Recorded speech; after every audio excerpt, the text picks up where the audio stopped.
du savoir. Bienvenue dans cette nouvelle vidéo. Je suis ravi d'accueillir Marius William. Ça va bien, Marius? Ça va, très bien. Marius William qui a écrit deux romans qu'on peut qualifier de plein de choses. Enfin, c'est une écriture, c'est bien de les montrer, une écriture peu commune, une façon de jouer avec les mots. Déjà, est-ce que tu as une façon de qualifier ce type d'écriture? Franchement, non. Ça a été vraiment écrit de manière instinctive et non calculée, et après je l'ai structuré. Ouais, si on veut le mettre dans un genre, ce serait peut-être de l'autofiction, mais tout n'y est pas vrai. Je tenais quand même à le préciser. Ouais, c'est vrai que je me posais la question, je ne sais pas le demander. Tout n'y est pas vrai, c'est le propre de l'autofiction. Et ces romans ont-ils un petit succès quand même, ça se vend bien? Bah écoutez, c'est de l'auto-édition pour l'instant. Là, je suis en train de démarcher les éditeurs. Je continuerai même à la rentrée parce que là, c'est les vacances. Mais oui, pour de l'auto-édition, deux premiers romans, vu que c'est 2 romans, c'est extrêmement prometteur. Et ce qui me fait particulièrement plaisir, c'est le succès critique auprès de blogueurs importants que donc les 2 romans rencontrent. Donc moi, je suis très satisfait. Et ce sympathique succès, est-ce que ça te surprend parce que c'est pas facile. Enfin, moi-même, c'est vrai, j'ai un peu peut-être des hésitations à le dire. Des fois, j'ai dû m'y reprendre plusieurs fois. Je vois un peu, mais on est dans les pensées d'un personnage et il y a plusieurs choses. En fait, l'idée de surtout la face A qui est plus difficile que la face B, donc on peut très bien commencer par. J'ai lu que la face A en fait.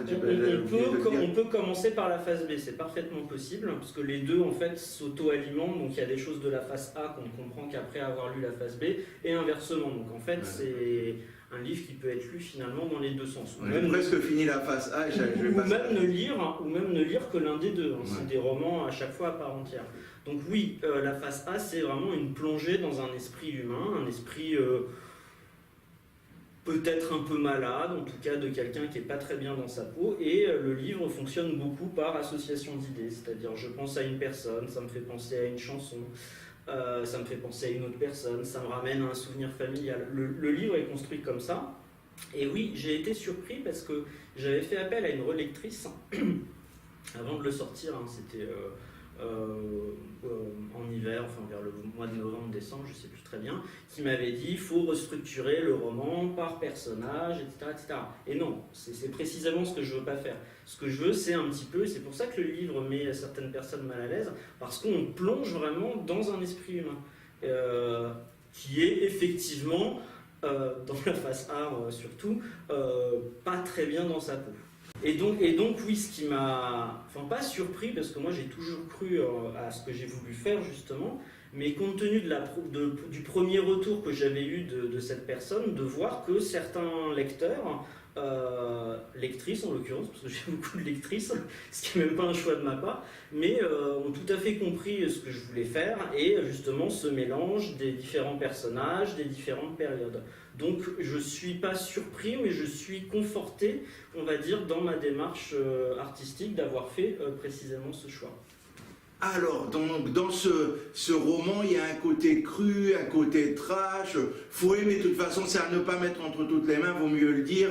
Je sais même pas si on peut, c'est plus que, il me semble que c'est plus, je m'y connais pas tellement qu'un roman érotique, même des fois, mais bon, c'est quelque chose, mais c'est agréable à lire, là, c'est un style, c'est vraiment une plongée dans l'âme humaine avec des moments vraiment crus, vraiment trash, et on voit, même sexuellement, ça y va sans gants. Et je voulais savoir si...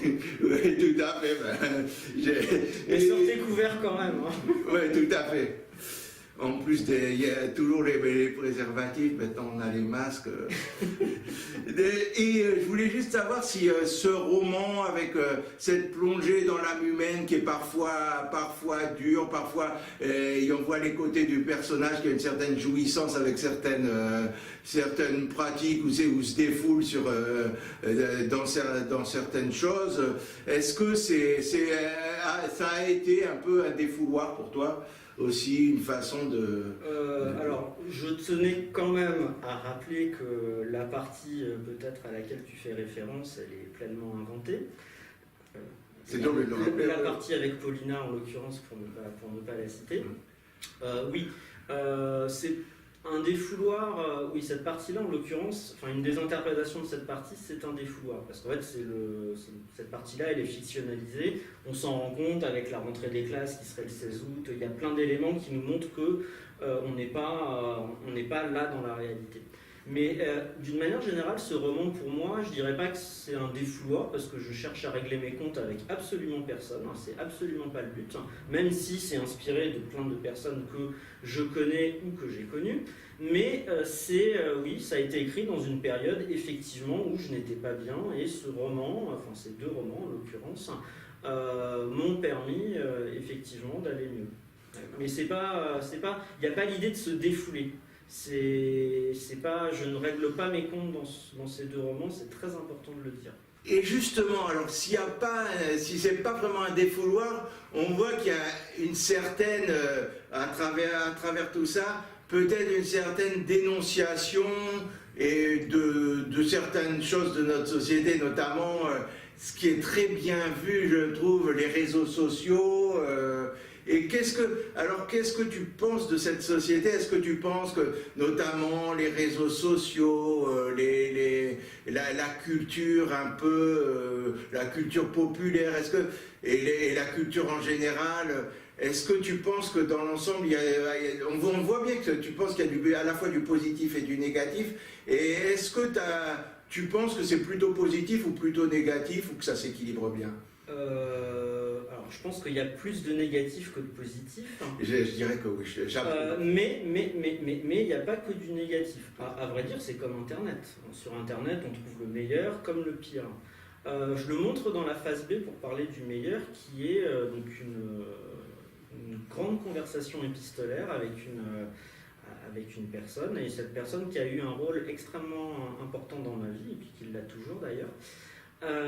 Et je montre que finalement, par ce biais finalement complètement numérisé, je rencontre la personne qui m'a le mieux compris, et l'échange peut-être le plus vrai que j'ai eu de toute ma vie, y compris avec des ex, etc.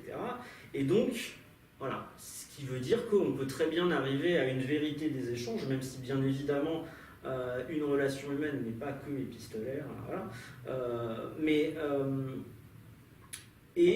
Par ailleurs, pour parler d'autres sujets, je sais pas, les réseaux sociaux, ça peut permettre de faire connaître des artistes, des informations auxquelles et YouTube, sur YouTube, qu'est-ce qu'on fait? Voilà, des informations auxquelles on n'a peut-être pas forcément accès. Je ne serais pas là. Donc, le côté négatif, c'est que ça isole les individus, et que certains individus se sentent tout puissants derrière leur écran, derrière souvent des faux profils, des fois derrière plusieurs faux profils, et s'estiment finalement tout puissants, alors soit pour donner leur avis sur des sujets qu'ils ne connaissent absolument pas, donc là la dénonciation c'est la société qui donnerait finalement une illusion de démocratie en leur disant toutes les paroles se valent, donnez votre avis sur tout. Non, je suis désolé, moi, tu me demandes mon avis sur, j'en sais rien, la physique quantique, je peux pas te la donner, j'y connais rien. Ou la chloroquine, des oui, voilà, non, mais exactement.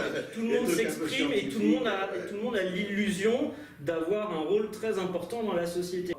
Allez, si je pousse vraiment le raisonnement, on n'est pas vraiment dans une démocratie, mais qu'on donne l'illusion aux gens qu'on est dans une démocratie totale. Alors que finalement, on peut laisser 20 000 posts sur un sujet, finalement on est seul et on est chez soi. Et donc deuxième chose, et ça va faire la transition avec quelque chose qui m'arrive en ce moment, donc je parlais des personnes que tu as peut-être vu d'ailleurs sur ma page. Je suis actuellement victime d'une campagne de diffamation assez odieuse, je dois dire. Campagne qui vise à me faire passer pour quelqu'un de dangereux, quelqu'un de violent, quelqu'un d'érotomane, quelqu'un de psychotique, quelqu'un d'insistant, limite un violeur. Voilà, donc je tenais à rassurer tout le monde, ce n'est pas le cas. Et cette personne, finalement, utilise plusieurs petits comptes, manipule aussi des gens qui sont de bonne foi et qui croient en cette personne. Et donc c'est une personne que j'ai clairement identifiée, qui m'a d'ailleurs déjà menacé physiquement par le biais Ça va loin. de sa vraie identité, en l'occurrence, et qui, plutôt que de répondre à mes invitations pour en discuter entre hommes, eh bien, a préféré utiliser moult petits comptes sous des identités factices, etc., pour m'attaquer. Et au final, bon, bien sûr que moi, ça me porte préjudice, et d'ailleurs, je vais déposer plainte samedi, comment dire, finalement, c'est plus triste pour lui qu'autre chose, parce que finalement, et je pense que c'est amplifié par les réseaux sociaux, s'il n'avait pas cette illusion d'être tout puissant, bon, en plus, c'est quelqu'un qui est très imbu de sa personne, mais je pense que c'est renforcé par, justement, ces réseaux sociaux, par tous les outils que nous permettent les réseaux sociaux. Créer un compte Instagram, ça prend 2 minutes. Idem pour un compte Facebook. On crée des pages fictives. On crée des comptes fictifs sur Babelio. On écrit à des personnes sur Babelio pour supprimer des comptes qui sont véritables. Tout ça, c'est des choses dont j'ai été victime. Alors, moi, j'en suis victime. Bon, ok, jusqu'à preuve du contraire, j'en suis pas mort. Mais on imagine toutes les conséquences que ça peut avoir. On pense par exemple au harcèlement qu'il peut y avoir avec les adolescents qui se font harceler par de multiples profils, etc. Ça peut véritablement ruiner la vie de personnes. Et donc, en fait, voilà, je montre... Alors ça, j'en parle pas dans mon bouquin, parce que ça, c'est quelque chose que je vis en ce moment. Donc, cet aspect, on va dire, harcèlement, diffamation n'apparaît pas dans mes livres. Ça apparaîtra peut-être dans un prochain, je sais pas. Mais il y a cet aspect, on va dire, privé, et après, il y a cet aspect, on va dire, public de, finalement, ça me fait penser un peu à une bulle spéculative en bourse, c'est-à-dire, il y a du buzz sur des sujets, ça commente, ça lol, ça dislike, ça like, etc. Au final, ça change quoi? On va s'exciter sur, je sais pas, MeToo, balance ton porc, c'est très bien, et machin, et on discute, et il y a des débats d'experts. Au final, elle avance la cause des femmes ou pas? Bon, par contre, on a de l'écriture inclusive, je pense que là, on a tout gagné avec ça. Bien, je pense que le message est passé. En effet, ouais, c'est ça le problème. Tout ça, c'est les gens qui servent des réseaux sociaux pour... Et alors, je pense que peut-être tu peux nous dire quelque chose de ton œuvre. Eh bien, écoutez, ça tombe bien, parce que j'ai fini hier un nouveau roman qui va sortir bientôt, qui s'appelle Variations sur la faim, qui est entre le recueil de nouvelles, ça parle également du confinement, et c'est également aussi d'une certaine manière un roman. Et j'en ai publié un extrait dans cet excellent recueil de nouvelles qui est sorti et que vous pouvez d'ores et déjà acheter, qui s'appelle Nouvelles plus lui. Je ne sais pas si... Voilà, on pourra le montrer à la caméra. Et dedans, donc, il y a un extrait de ce nouveau roman. Donc, je vais vous lire un petit extrait. D'accord. Voilà. Avec plaisir. Une exclusivité. Une exclusivité. Enfin, le livre est sorti, mais c'est vrai que j'ai pas tellement communiqué dessus. Donc voilà. Donc, je vais essayer de parler fort et distinctement. Donc, on y va. Le masque, c'est pas évident. Voilà. Tu es si focus sur la démarche qualité que tu ne me vois pas. Il faut dire que j'ai des lunettes de soleil et un chapeau inutile, eu égard aux nuages qui, je le savais, arriveraient bien un jour ou l'autre. Je n'ose déranger la croissance déconfinée qui repart. Sauf un peu plus tard, une fois la première partie de ce message écrit, je reviens, frôle, caresse ton stand, admire les brochettes et la vendeuse en vanter les mérites, la qualité, tu dis. Regard dérobé qui te fixe, jeune, enthousiaste. Tu crois en tes produits. Je te scrute parler de qualité, puis suis surpris que, soudain, tu jettes un regard précis, interrogateur ou neutre, vers ce vacancier incongru. Tu ne m'as vraisemblablement pas reconnu. Je pars vers un autre stand de boucherie pour faire diversion, fermer celui-là. J'aurais écrit en écoutant un mec dire « 1, 2, 3, viva l'Algérie » en vendant des melons. J'aurais bu un café au café du marché de Saint-Ouen. D'ailleurs, j'y suis encore à boire ce café. Voilà, extrait de Variations sur la faim, mon nouveau roman, qui va sortir bientôt. Très bien, merci. C'est toujours un style assez différent et que vous apprécierez ou non, mais que j'ai bien aimé. En tout cas, merci. Je peux même préciser que si tu portes un masque, c'est pour des raisons d'anonymat quand même. Ouais, des raisons professionnelles principalement, parce que beaucoup de gens savent quelle est ma véritable identité.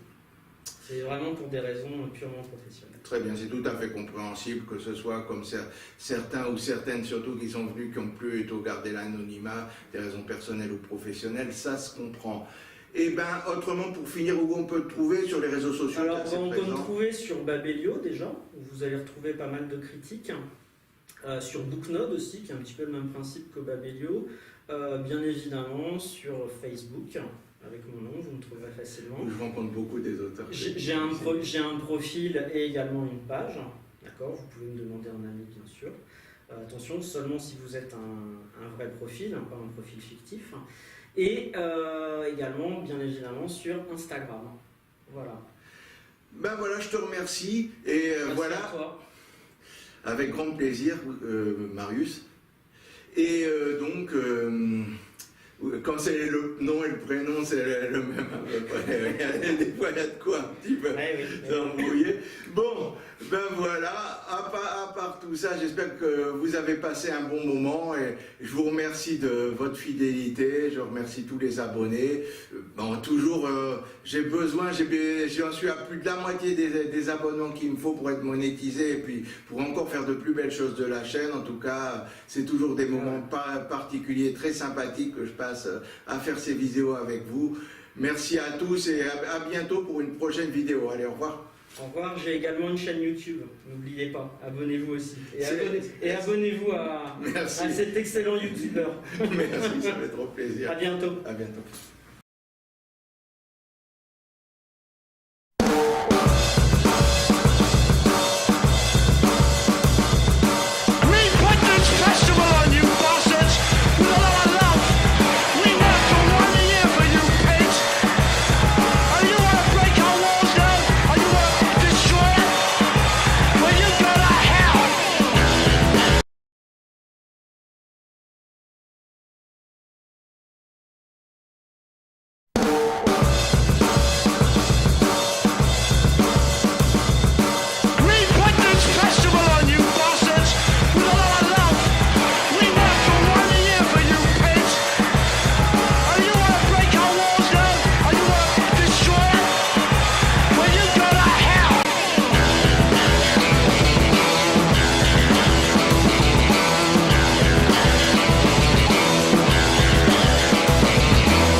to leave.